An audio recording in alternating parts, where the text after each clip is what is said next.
I join other Kenyans in mourning Kenneth Matiba.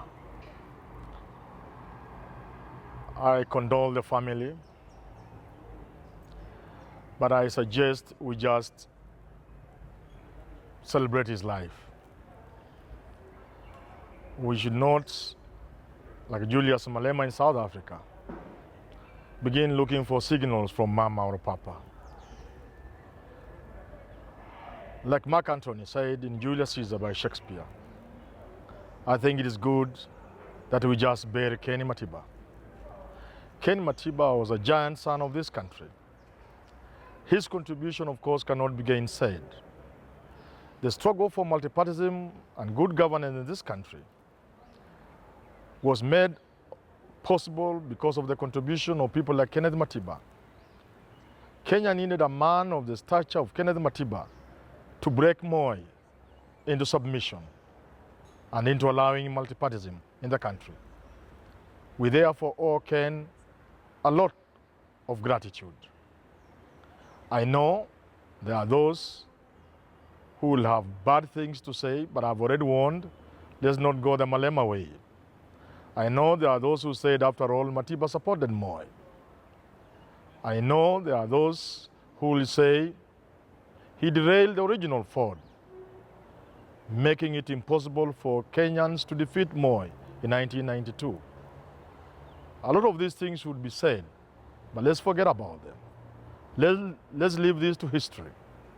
Today, I choose to invite Kenyans to celebrate the life of Kenneth Matiba, what he stood for. Matiba was a businessman. What are we doing to ensure that indigenous Kenyans are not hindered from business? Would Ken be happy to see us allowing foreigners, especially the Chinese, controlling our economy? Remember, in his heydays, Matiba was a bit apprehensive about the Indian or Asian dominance of our business in this country.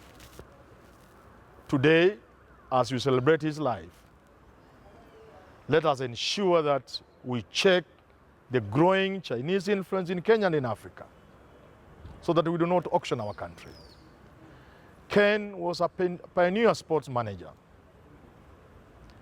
It is sad that after Ken, the generation of boxers that Ken helped to nurture, Kenya is nowhere in the map.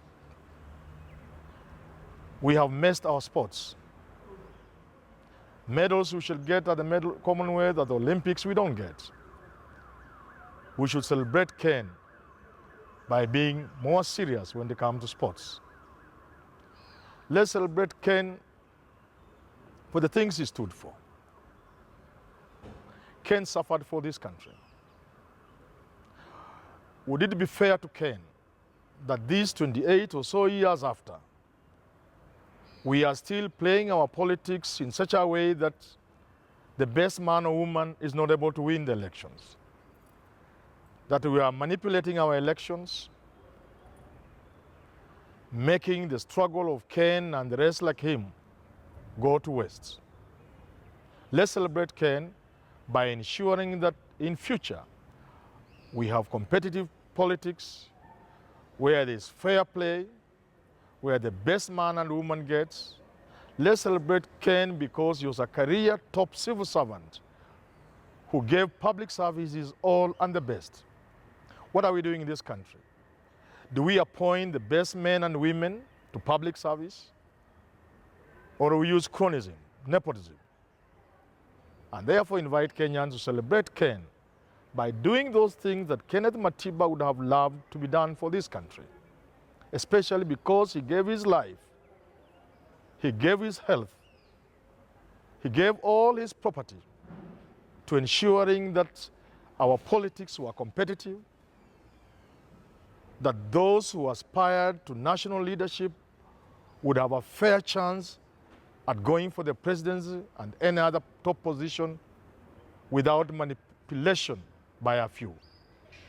And therefore, there can be no better way to celebrate Ken, to honor Kenneth Matiba, than to ensure that henceforth that this country would never allow the manipulation of elections.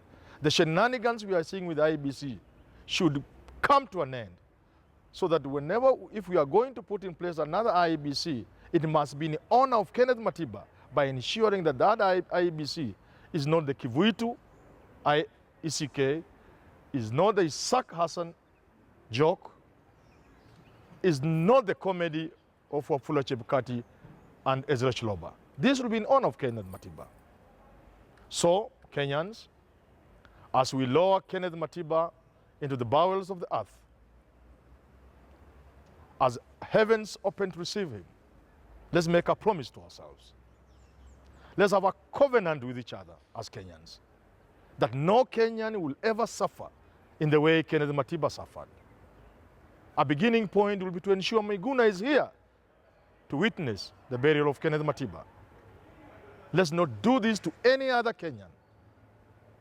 That way, we shall have honored Matiba by ensuring that no other Kenyan suffers in the hands of fellow Kenyans, especially if they are leaders of this country. And therefore, finally, I beseech Kenyans, the leadership and the general citizens, to honor Kenneth Matiba by doing those things that will make him feel, wherever he is, that it was not in vain.